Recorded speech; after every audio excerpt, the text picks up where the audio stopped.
కార్గిల్ యుద్ధం అనగానే విజయం సాధించామనే గర్వంతో పాటు ఎంతో మంది భారత వీరులను కోల్పోయామనే బాధ కూడా మనల్ని వెంటాడుతోంది. పిచ్చుక లాంటి పిచ్చి పాకిస్తాన్ను సరిగ్గా తొక్కేస్తే ఒక్క రోజులో యుద్ధం ముగించేవారే. కానీ కొన్ని ఆయుధాలు వాడకూడదని, సంప్రదాయబద్ధంగానే బుద్ధి చెప్పాలని మన వాళ్ళు యుద్ధానికి దిగారు. లేదంటే కొండల మీద ఆకాశంలో నుంచి బాంబులు విసరడం పెద్ద విషయమయ్యేది కాదు. ప్రకృతి విధ్వంసం కూడా జరుగుతుందని ఆగిపోయారు నాటి ప్రధాని అటల్ బిహారీ వాజ్పేయి. అందుకే సంప్రదాయ యుద్ధంలోనే పాక్ కుక్కలను ఏరివేయాలనుకున్నారు. వాస్తవానికి కార్గిల్ యుద్ధం కంటే ముందు మన ఆర్మీ ఇంటెలిజెన్స్ దారుణంగా ఫెయిల్ అయిందనే కామెంట్స్ వినిపించాయి. ఎందుకంటే ఈ యుద్ధం మొదలైందే చాలా విచిత్రంగా. అంతేకాదు, కశ్మీర్లోని టైగర్ హిల్స్ ను మన వాళ్ళు సాహసోపేతంగా స్వాధీనం చేసుకున్నారు. ఎంతో మంది బలిదానాలు, వీరత్వం, ధైర్య సాహసాలు దాగిన ఈ స్టోరీని మనం గొప్పగా చెప్పుకోవాలి. ఈ వీరులకు మనం సెల్యూట్ కూడా చేయాలి. భారత్ పాకిస్తాన్లు స్నేహపరంగా చాలా దగ్గరయ్యాయి. లాహోస్ బస్ సర్వీస్ పేరుతో నాటి ప్రధాని నవాజ్ షరీఫ్ మన దేశంతో స్నేహానికి ఉవ్విళ్ళూరారు. కానీ రెండు దేశాల స్నేహం నచ్చని నాటి నియంతా ఆర్మీ చీఫ్ ముషారఫ్ ఏకంగా భారత్ పై యుద్ధానికి తెరలేపారు. ఇంకా చెప్పాలంటే పాకిస్తాన్ సైనికులను బలిపశువులను చేశాడని చెప్పవచ్చు. మన దేశమంతా పాకిస్తాన్తో స్నేహం గురించి మాట్లాడుకుంటోంది. రెండు దేశాల మీడియాలే కాదు, అంతర్జాతీయ మీడియా కూడా వాజ్పేయి చతురతను, రాజకీయ నీతిని పొగిడాయి. కానీ ఈ ఊపులో ఉండగానే 1999 మే 3న ఓ గొర్రెల కాపరి ప్రతిరోజు మాదిరిగానే తన మందను మేపడానికి కార్గిల్ కొండల మధ్యకు వెళ్ళాడు. అక్కడే నది పక్కన గొర్రెలు మేపుకుంటూ సేద తీరుతుండగా కొండ మీదకు కొంతమంది పాకిస్తాన్ సైనికులు ఎక్కుతుండడం గమనించాడు. మరో కొండ మీద కూడా పాకిస్తాన్ సైనికుల కదలికలు కనిపించాయి. దీంతో భయంతో మెల్లిగా తాను తన గ్రామం దగ్గరకు చేరుకున్నాడు. అక్కడే కాస్త దూరంలో ఉన్న ఆర్మీ పోస్టులోని ఓ సైనికుడికి విషయం చెప్పాడు ఆ గొర్రెల కాపరి. దీంతో కంగారు పడిన ఆ సైనికుడు ఉన్నతాధికారుల దగ్గరకు ఆ గొర్రెల కాపరిని తీసుకెళ్లాడు. నేను దగ్గర నుంచి దాదాపు 40 మందిని చూశాను. వారు కొండపైకి సామాగ్రి మోస్తున్నారు. నేను చూశాను అని చెప్పాడు ఆ గొర్రెల కాపరి. దీంతో మే 4న ఢిల్లీలోని అధికారులకు సమాచారం అందింది. గొర్రెల కాపరి మాటలను మొదట నమ్మలేదు మన సైనికులు. ఎందుకంటే సరిహద్దుల వెంబడి గస్తీ ఉంది, 40 నుంచి 50 మంది సైనికులు ఎందుకు వస్తారులే అనుకున్నారు. కానీ మే 5వ తేదీన 5గురు సైనికులను వెళ్లి చూసిరమ్మని పంపించారు. గొర్రెల కాపరి చెప్పిన చోటకు మన వాళ్ళు వెళ్లారు.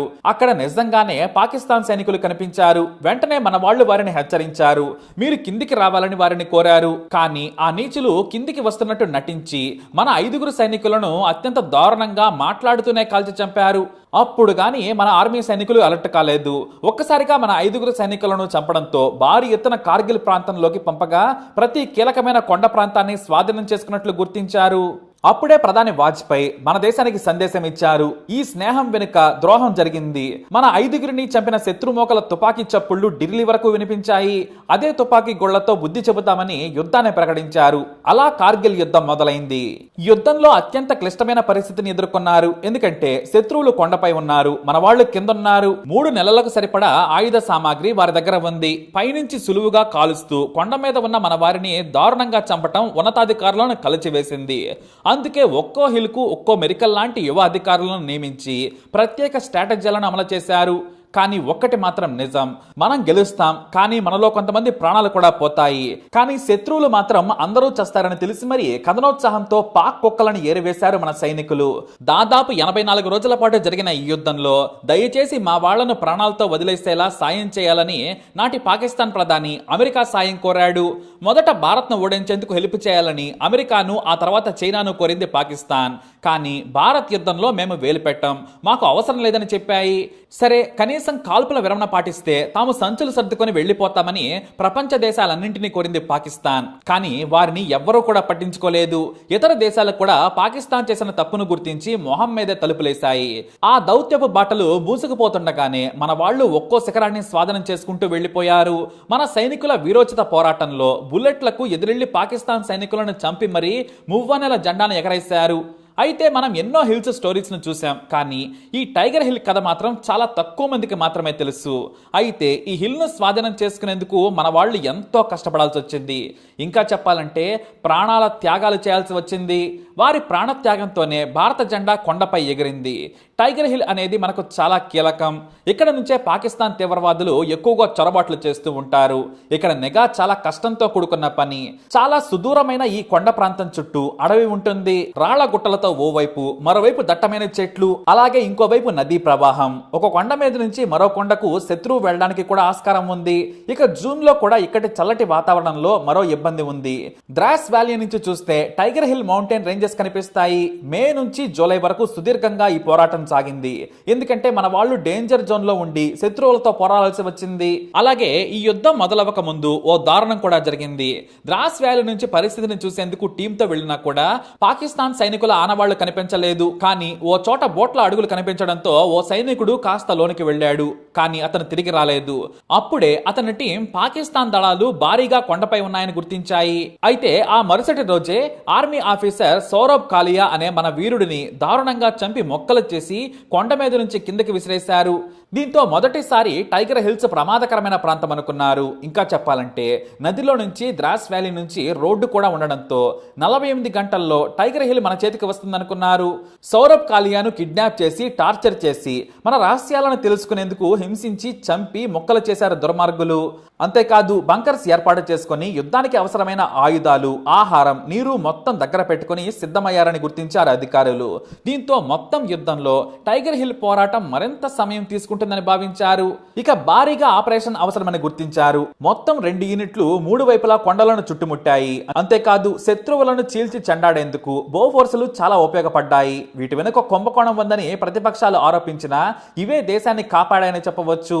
అతి తక్కువ బరువు ఉండే ఈ బోఫోర్స్లతో కొండల కింది ఉండే పైన ఉన్న శత్రువులను తుక్కు చేశాయి. అంతేకాదు మన వాళ్ళు బోఫోర్స్ దాడి ఒకవైపు చేస్తుంటే మరికొంతమంది ఏకంగా కొండ మీదకి ఎదురెళ్లారు. శత్రువుల బుల్లెట్లు శరీరంలోకి దిగుతూ ఒకరు ప్రాణాలు కోల్పోతుంటే మరొకరు పైకెక్కారు. పగలు బాంబులతో దాడి చేస్తుంటే రాత్రి సమయంలో తాళ సాయంతో కొండపైకి ఎక్కేవారు మన సైనికులు. చీకట్లో బాణాలు వేసినట్లుగా పైన తిష్ట వేసిన శత్రువులు భారీగా గుడ్డిగా తుపాకులతో కాల్పులు జరిపేవారు. అయితే టైగర్ హిల్ మీద ఉన్న పాకిస్తాన్ దళాలు భారత్ను ఓడించామని తెగ సంబరపడ్డాయి. ఎందుకంటే అత్యంత శక్తివంతమైన సైన్యంగా పేరున్న మనకు ఈ హిల్ చేతికి రావడానికి చాలా సమయం పట్టింది. చివరకు మన యుద్ధ విమానాలు కొండ మీదకు చిన్న బాంబులు విసినా కూడా ఫలితం లేకుండా పోయింది. శత్రువు కనిపించకుండా బంకర్లలో దక్కాడు. మరోవైపు చుట్టూ మన సైనికులే ఉన్నారు. యుద్ధ విమానాలు బాంబులు వేయడానికి వీలు లేకుండా పోయింది. ఇది అసలు అసాధ్యం అనుకున్న సమయంలో హిందుస్థాన్ మోటార్తో పాటు మీడియం రేంజ్ బోఫోర్స్ ఫిరంగి 122 mm రకం బ్యాటిల్ గ్రేడ్ లాంచర్లతో మెరుపు దాడులు చేశారు. శత్రువులు దాక్కున్న పిన్ పాయింట్ లొకేషన్ ను గుర్తించిన 41వ రెజిమెంట్ కమాండింగ్ ఆఫీసర్ నేతృత్వంలో అసలు ఆపరేషన్ మొదలైంది. కొండపై చుట్టూ మన వాళ్ళు రాత్రి సమయంలో వేలాది మంది ఎక్కడం మొదలు పెట్టారు. అలిసిపోయిన పాకిస్తాన్ దళాలు రాత్రి సమయంలో సేద తీరుతూ అలవాటు పడ్డారు. ఎందుకంటే మానసికంగా శారీరకంగా వారు అలసిపోయారు. పాక్ నుంచి సాయం కూడా ఆగిపోయింది. సరిగ్గా అప్పుడే సర్ప్రైజ్ అంటే ఎలా ఉంటుందో మన వాళ్ళు చూపించారు. తెల్లవారుజామున 5 గంటలకు మొత్తం 7 బంకర్ల చుట్టూ మన వాళ్ళు గుమిగూడారు. నిద్ర నుంచి మేలుకున్న వారికి మన డెవిల్ ఆర్మీని కొండ చుట్టూ చూసి ఉచ్చపడ్డాయి. అంతేకాదు గ్రెనేడ్లు విసిరి బంకర్లు మొత్తం పేల్చేశారు. ఈ ఘటనలో మనవారు సైతం అమరులైనా కూడా జూలై 2న రాత్రి నుంచి 3వ తేదీ వరకు మొత్తం బంకర్లను క్లీన్ చేసేశారు. కనీసం వారి శవాలను తీసుకెళ్లేందుకు కూడా పాకిస్తాన్ నిరాకరించింది. చివరకు మే 4న మొత్తం టైగర్ హిల్ భారత చేతికి వచ్చేసింది.